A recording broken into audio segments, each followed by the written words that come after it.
Just being told that there's breaking news out of New York right now, and I want to get to Lisa Rubin, our colleague, on that. This is regarding the Manhattan case, the unprecedented felony criminal conviction of President-elect Trump. MSNBC legal correspondent Lisa Rubin is here with that. Lisa, what have we just learned?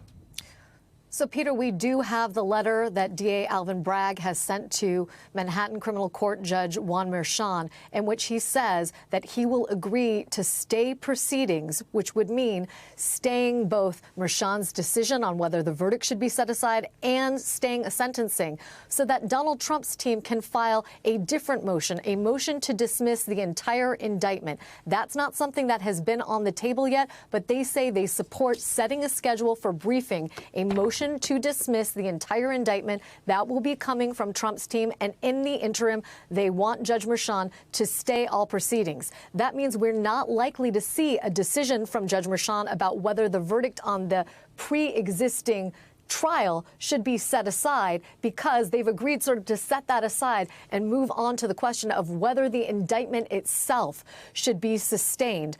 But in the interim, they are saying we want to stay all proceedings, but they will not agree that to dismiss the case outright. They do not support the motion to dismiss that will be coming from Trump's team. They say they intend to oppose that, Peter. So, okay, that breaking news coming from Lisa Rubin right now out of Manhattan. We're joined now by the former Manhattan Assistant District Attorney Katherine Clark as well. She's back with us. Katherine, I just want to get your reaction to this right now, what it means, and if you can put this in the big picture. This has been unprecedented from the start, but this is another sort of wrinkle in all of it. It's more delay, and it's interesting because is this going to happen after Inauguration Day, and now it'll be President Trump? I should also note, the judge is the decider, not the Manhattan DA. So the judge can say, thank you very much for your opinion, Manhattan DA, but I'm going to do this. I think that Judge Merchan, as he's shown in September when the Manhattan DA didn't oppose adjournment, he'll probably go along with this. But it's just, delaying the inevitable. I mean, now it'll be President Trump because we're already at the end of November. So it'll be interesting if Judge Merchan says, I agree, and I'm just going to go along with both sides. But, Katherine, what is the likelihood that not just the sentencing now delayed, but that the indictment could potentially be set aside altogether? It's understood that a president-elect, soon to be president, is not going to be serving time, but all of a sudden it would basically just erase this entire conviction?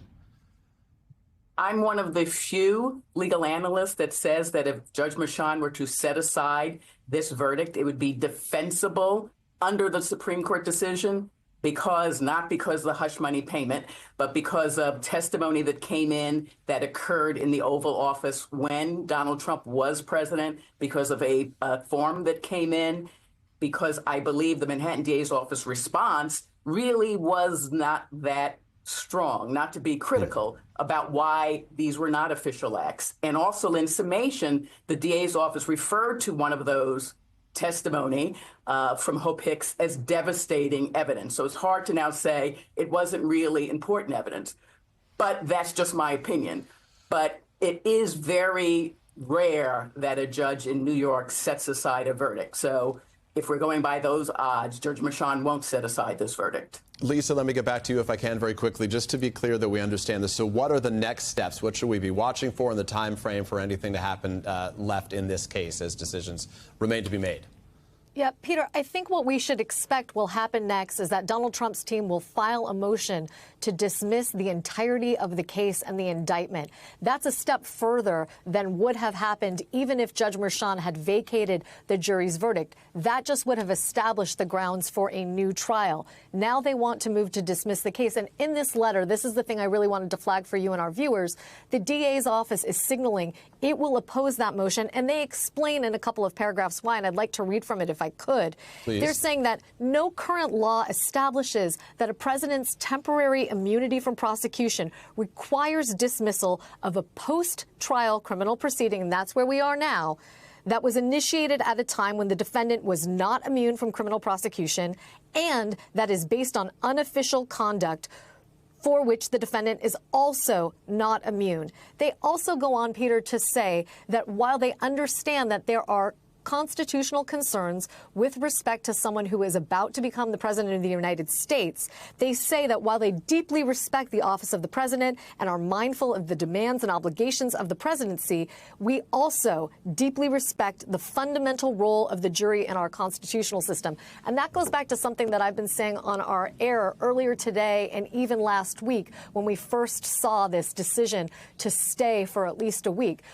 I expected that the Manhattan DA's office would have an interest in defending that verdict, not only because they believed in their case, but because of the precedent that it sets with respect to their recruitment of future juries. They do jury trials each and every day here in the island of Manhattan, and if they were to support the dismissal of the case, they are essentially saying to Alvin Bragg's constituency, Manhattan residents, that their service doesn't matter, that you can blow off jury service because, look, here's a case in which we asked people to come here and sit for 7 weeks at a time, and yet we're willing now to set that aside. That's not a precedent that the DA's office wants to set. They deeply believe in their case, but they also believe in the democratic imperative of jury service and setting the incentives right, Peter.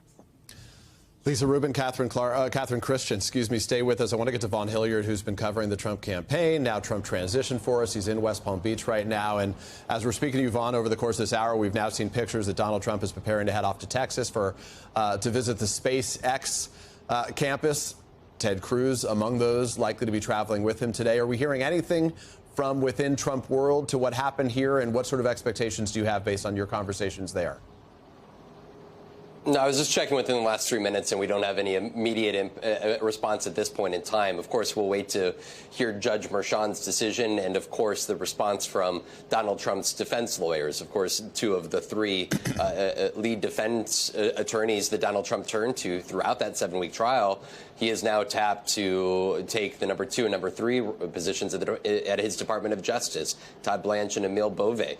This is, for Donald Trump, really a remarkable turn from where we were over the summer when Donald Trump was found guilty on these 34 felony accounts.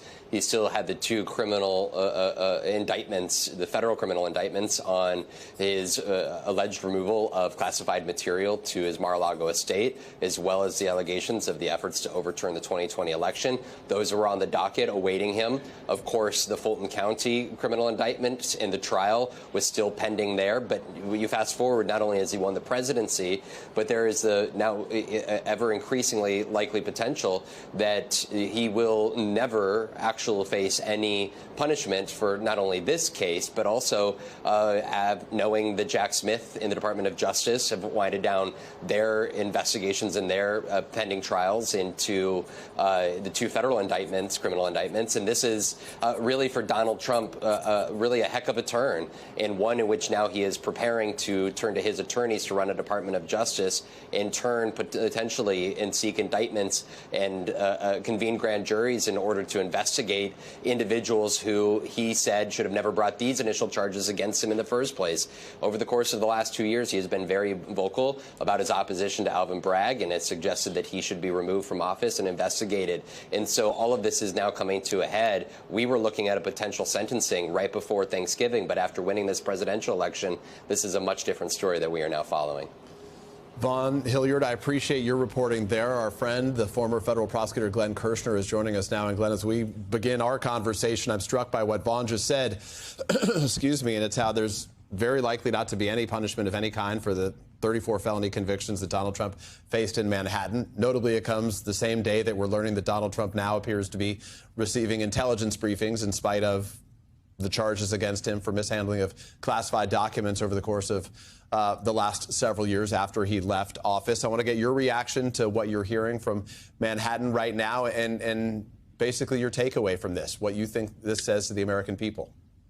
Yeah, Peter, maybe there will be no punishment at the end of the day for Donald Trump, whom a jury found guilty of 34 felony crimes that at their core were designed to help him cheat in the 2016 presidential election. And I think the reason we're all sort of struggling to figure out where this is headed is because there are so many moving pieces, both legally and procedurally. I mean, legally, there is no precedent, no appellate court has ever had to wrestle with well, can you proceed to sentencing against a former president of the United States who was found guilty, who is also the president-elect and will be sworn in the not too distant future? It's not like American courts have ever had to rule on that. Now, procedurally, I think one of the challenges is Judge Merchan will first have to rule on whether the Supreme Court's presidential immunity ruling means he has to throw out these 34